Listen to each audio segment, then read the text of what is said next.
It's just after 911, midnight. what's your December emergency? 6th, 1991. Austin, Texas. A passerby spots smoke pouring out of a strip mall storefront on West Anderson Lane. They call 911. Firefighters arrive within minutes. They force the door. They push through the smoke. And then they stop. Because in the back of that shop, bound, gagged, and shot execution style, are the bodies of 4 girls. The youngest is 13 years old. 33 years later, no one has ever been convicted of killing them. This is the Yogurt Shop Murders. Welcome back to Motive Matrix, where not every crime is solved, not every motive is revealed, and not every story ends the way you think it will. Tonight, I'm taking you into one of the most disturbing and most debated cold cases in American history. A case that produced 2 convictions, both thrown out. A case where DNA evidence points to someone who has never been identified. A case that shattered a community and still haunts Austin to this day. If you're new here, hit subscribe. We go deep on the cases the headlines forgot. Let's get into it. To understand what happened that night, you need to understand Austin in 1991. It wasn't yet the tech capital it would become. It was a college town, the University of Texas anchoring it. Music venues packed every weekend on 6th Street, a city with southern roots and a reputation for being laid back and safe. The kind of place where teenage girls worked Friday night shifts at the mall without their parents losing sleep over it. I Can't Believe It's Yogurt, or ICBY, was a franchise shop tucked into a strip mall on West Anderson Lane on the north side of the city. Nothing remarkable about it. Pastel colors, self-serve machines, the kind of place you'd stop at after a movie. On December 6th, 4 teenage girls were closing it down for the night. Jennifer Harbison was 17, the manager on duty. Smart, responsible, trusted with the keys. Her younger sister Sarah was 15. She'd come to help close up. Eliza Thomas was 17, Jennifer's best friend since childhood. And Amy Ayers was just 13, the youngest of the 4. She'd stop by to hang out with the older girls the way younger kids do when they want to feel a little more grown up. She wasn't even supposed to be there. For girls, a yogurt shop, a normal Friday night. Except it wasn't normal, and not one of them would make it home. The shop was supposed to close at 11 p.m. What happened between 11 p.m. and approximately 12:17 a.m. is one of the most debated questions in this case, because the crime scene by the time investigators got there had been partially destroyed. At 12:17 a.m., a passerby saw smoke. Firefighters arrived and began working. And then, in the back of the store, they found them. All 4 girls had been bound. All 4 had been shot in the head at close range. 3 of them were face down when they were executed. The medical examiner would later confirm that all 4 had been sexually assaulted. And then, the fire. Investigators confirmed almost immediately that accelerant had been used. Someone had poured an igniting agent and lit the place up. The fire wasn't an accident. It wasn't a cover-up that happened in a panic. It was deliberate, calculated, cold. Whoever did this came prepared. They brought the means to destroy evidence before they left. When the news broke the next morning, Austin didn't just grieve, it froze. Schools went quiet. Parents kept their kids indoors. Church services were packed. The city that had prided itself on being a place where kids could be kids was suddenly, terrifyingly aware that something monstrous had walked among them. The question everyone was asking, who would do this? And why? Austin PD launched one of the most expensive investigations in the city's history. Within days, over 100 investigators and law enforcement personnel were working the case. In the weeks and months that followed, they chased more than 1,000 leads, interviewed hundreds of people, and processed everything the fire had left behind, which wasn't much. The accelerant had burned hot and fast. It had done exactly what it was designed to do: erase fingerprints, destroy biological material, compromise trace evidence. Whoever set that fire knew what they were doing. Investigators believed early on, and still believe today, that more than one person was involved. The sheer control required to subdue 4 girls, bind them, assault them, and execute them in sequence pointed to at least 2 perpetrators. Possibly more. But without clear physical evidence pointing to a name, the investigation stalled. Months turned into years. The families refused to let the case die quietly. Maria Thomas, Eliza's mother, became one of the most persistent public advocates for answers in Austin's history. She gave interviews, attended city council meetings, pushed investigators through the press. The Harbison family, who lost both Jennifer and Sarah in the same night, lived with an unimaginable weight and carried it publicly so the case wouldn't be forgotten. But by the mid-1990s, the yogurt shop case was officially cold, and the killer, or killers, were still out there. In 1999, 8 years after the murders, Austin investigators made a decision. They started bringing in suspects, and some of them started talking. By the late 1990s, detectives had developed a pool of persons of interest, young men connected to the case through tips, associations, and geography. Investigators had never fully let go of several names that had surfaced in the early years of the case. 2 names rose to the top: Robert Springsteen IV and Michael Scott. Both had been teenagers at the time of the murders. Both had been in the Austin area in 1991. In 1999, they were brought in for questioning separately, using interrogation techniques that would later become the center of enormous legal controversy. Robert Springsteen confessed. He said he was inside the yogurt shop that night. He gave details. Investigators claimed at trial that those details were things only someone present would know. He described the crime.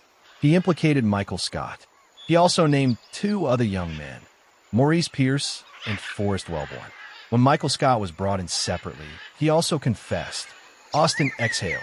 After 8 years, it seemed the nightmare might finally have answers. Robert Springsteen IV was convicted of capital murder in 2001 and sentenced to death. Michael Scott was convicted in 2002 and sentenced to life in prison. The case was closed. At least, that's what the city believed. The cracks appeared almost immediately after the convictions. Defense attorneys for both men argued, loudly, consistently, that the confessions were coerced, that their clients had been subjected to hours upon hours of psychological pressure, that investigators had used tactics designed to psychologically break down vulnerable young men until they said whatever was needed. Both Springsteen and Scott recanted their confessions. Both maintained their innocence. But here's what really unraveled the case. The DNA. During the original processing of the crime scene in 1991, investigators had collected biological material from one of the victims. It had been DNA typed in the mid-1990s using the best technology available at the time, but it hadn't matched anyone in the system. When more advanced DNA testing became available in the early 2000s, investigators ran the sample again with better technology and a clearer profile. The results were unambiguous. The DNA did not belong to Robert Springsteen. It did not belong to Michael Scott. It didn't match Maurice Pierce. It didn't match Forrest Wellborn.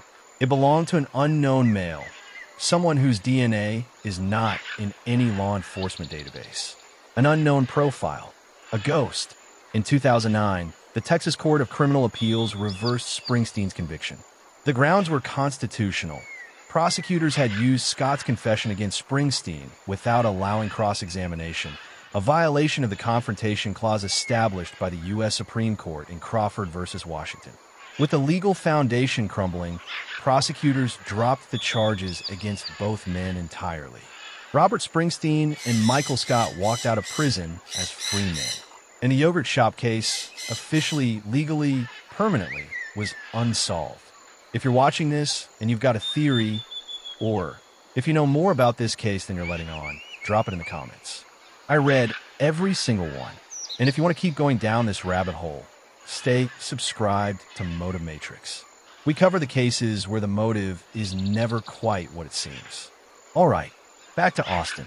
The Austin Police Department has never closed this case. The unknown DNA profile from the crime scene sits in a law enforcement database, waiting for a match that, as of today, has never materialized. In the years since the convictions were overturned, investigators have applied cutting-edge genetic genealogy technology to the case, the same methodology that identified the Golden State Killer in 2018. Results from that work, if any exist, have not been made public. Cold case investigators have revisited former suspects. New tips continue to come in from a public that has never fully moved on from this case. And in late 2024 and into 2025, an HBO Max documentary series brought the yogurt shop murders back in a national conversation. New evidence, new perspectives, and details that had never before been shared publicly. The documentary renewed massive pressure on law enforcement and reignited debates that had simmered for decades. The families are still here. Maria Thomas, Eliza's mother, has given decades of her life to this fight. She was there when two men were convicted. She was there when they were set free. And she is still here, still demanding answers. The Harbison family buried two daughters, two girls, two sisters, gone in the same night. Amy Ayer's parents buried a 13-year-old child who only stopped by to hang out with her friends. 33 years later, no one has been held accountable. No one has faced justice. The person whose DNA was found at that scene, that unknown male, has never been identified. And this is the question at the heart of everything. The question this channel exists to ask. The motive.